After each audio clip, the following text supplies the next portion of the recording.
C'est bon, c'est parti. Waouh. T'as bien vu Jean-Claude? Ouais. C'est bien? Ok, cool. Je m'appelle Antoine.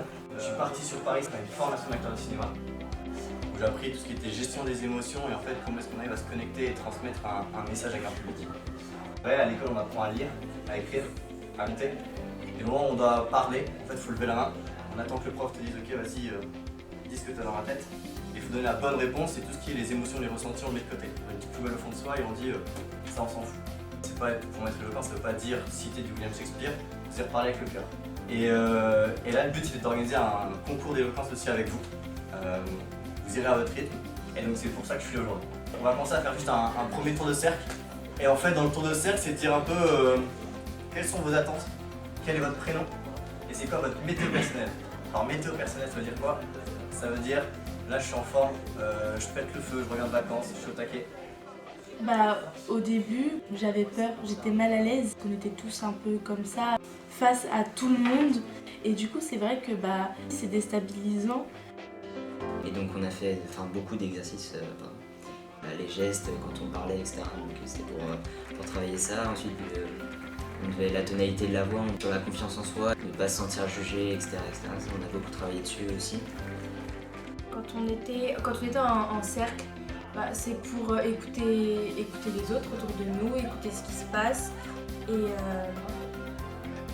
Et du coup, ça c'est important parce que l'écoute dans une classe pour que ça fonctionne, c'est important. Les outils qu'Antoine nous a donnés ou d'autres sont hyper utiles parce que pour parler à l'oral, les clés qu'il nous a données, c'est pas des choses qu'on avait forcément entendues avant. Tu regardes les autres, balaye bien l'auditoire. Forcément, les outils qu'il nous a donnés ont été nous permettent après, plus tard, de savoir parler, même si c'est en individuel avec juste une autre personne. Garder une bonne posture, regarder dans les yeux, parler clairement, c'est des choses qui sont importantes.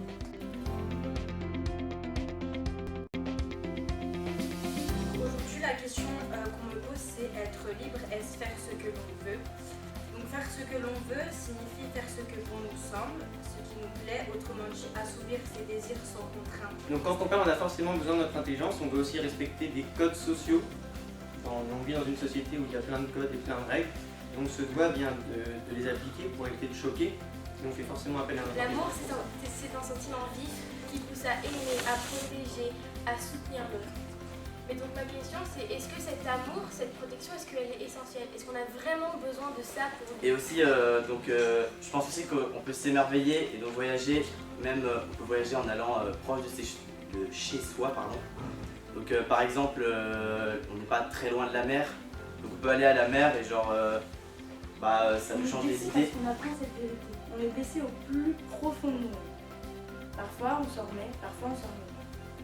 Ce que je veux dire, ce que je veux amener à dire, c'est que c'est pas la vérité en elle-même qui nous blesse, c'est les sentiments qu'elle nous apporte.